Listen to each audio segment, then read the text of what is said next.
गौतम बुद्ध ने ज्ञान प्राप्ति के बाद अपने पहले प्रवचन को धम्मचक्कपवत्तन सुत्त, धर्मचक्र प्रवर्तन सूत्र के नाम से जाना जाता है। यह प्रवचन उन्होंने सारनाथ ऋषिपत्तन या मृगदाव में अपने 5 पूर्व सन्यासी साथियों पंचवर्गीय भिक्षुओं को दिया था। यह घटना बुद्ध के जीवन में एक महत्वपूर्ण मोड़ थी, क्योंकि इसी के साथ उन्होंने धर्मचक्र को गति दी, यानी बौद्ध धर्म के प्रचार की शुरुआत की। यह प्रवचन बौद्ध धर्म के मूल सिद्धांतों को स्थापित करता है। आइए इसे विस्तार से समझते हैं। प्रवचन का स्थान और समय। स्थान सारनाथ, जो वाराणसी के पास स्थित है। समय बुद्ध ने बोधगया में बोधि वृक्ष के नीचे 49 दिनों तक ध्यान और चिंतन के बाद यह प्रवचन दिया। यह आषाढ़ मास की पूर्णिमा को हुआ था। प्रवचन का मुख्य विषय। बुद्ध ने अपने पहले प्रवचन में 4 आर्य सत्य, चत्वारी आर्यस्त्यानि और मध्यम मार्ग, मध्यम निकाय की शिक्षा दी। ये बौद्ध धर्म के आधारभूत सिद्धांत हैं। इसे विस्तार से देखते हैं। एक मध्यम मार्ग, मध्यमा प्रतिपदा। बुद्ध ने सबसे पहले बताया कि जीवन में संतुलन जरूरी है। उन्होंने 2 चरमपंथों को अस्वीकार किया। काम सुखाल्लिकानुयोग, अत्यधिक भोगविलास और सांसारिक सुखों में लिप्त रहना। आत्मक्लेशानुयोग, कठोर तपस्या और शरीर को कष्ट देना।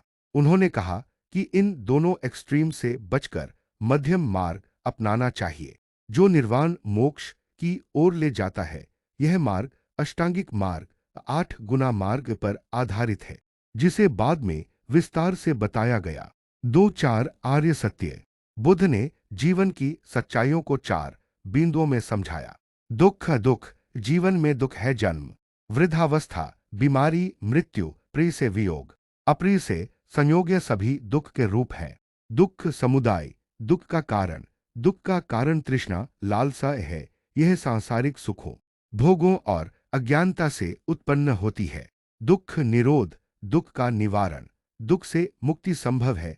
तृष्णा को समाप्त करके निर्वाण प्राप्त किया जा सकता है।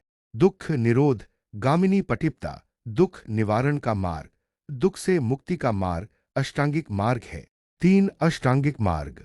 बुद्ध ने मध्यम मार्ग को और स्पष्ट करने के लिए अष्टांगिक मार्ग की व्याख्या की। यह 8 सिद्धांत हैं जो नैतिकता, ध्यान और प्रज्ञा पर आधारित हैं। सम्मा दिट्ठि, सम्यक दृष्टि, सही समझ, 4 आर्य सत्यों को जानना। सम्मा संकप्पो, सम्यक संकल्प, सही इरादा, वैराग्य और करुणा का संकल्प। सम्मा वाचा, सम्यक वाणी, सत्य, प्रिय और लाभकारी वाणी। सम्मा कम्मंतो, सम्यक कर्म, सही कार्य। हिंसा, चोरी और अनैतिकता से बचना। सम्मा आजीवो, सम्यक आजीविका, सही आजीविका, जो दूसरों को हानि न पहुंचाए। सम्मा वायामो, सम्यक प्रयास, सही प्रयास, कुशल विचारों को बढ़ाना और अकुशल को रोकना। सम्मा सति, सम्यक स्मृति, सही सजगता, वर्तमान में जागरूक रहना। सम्मा समाधि, सम्यक समाधि, सही एकाग्रता, ध्यान के माध्यम से मन को शुद्ध करना। प्रवचन का प्रभाव। इस प्रवचन को सुनकर 5 भिक्षुओं में से सबसे पहले कौंडिन्य को धम्म की आंख खुली, यानी उन्हें सत्य का बोध हुआ। वे बुद्ध के पहले शिष्य बने और अरहतत्व प्राप्त किया। इसके बाद बुद्ध ने अन्य 4 भिक्षुओं को भी उपदेश दिया और वे भी बौद्ध संघ में शामिल हो गए। यह प्रवचन बौद्ध धर्म के प्रसार का प्रारंभिक बिंदु बना। प्रवचन का सार। बुद्ध ने इस पहले प्रवचन में मानव जीवन की वास्तविकता, दुख, उसके कारण और उससे मुक्ति के मार्ग को सरल और तार्किक ढंग से प्रस्तुत किया। उनका उपदेश व्यावहारिक था और यह सभी के लिए खुला था, चाहे वह किसी भी वर्ण, जाति या लिंग का हो।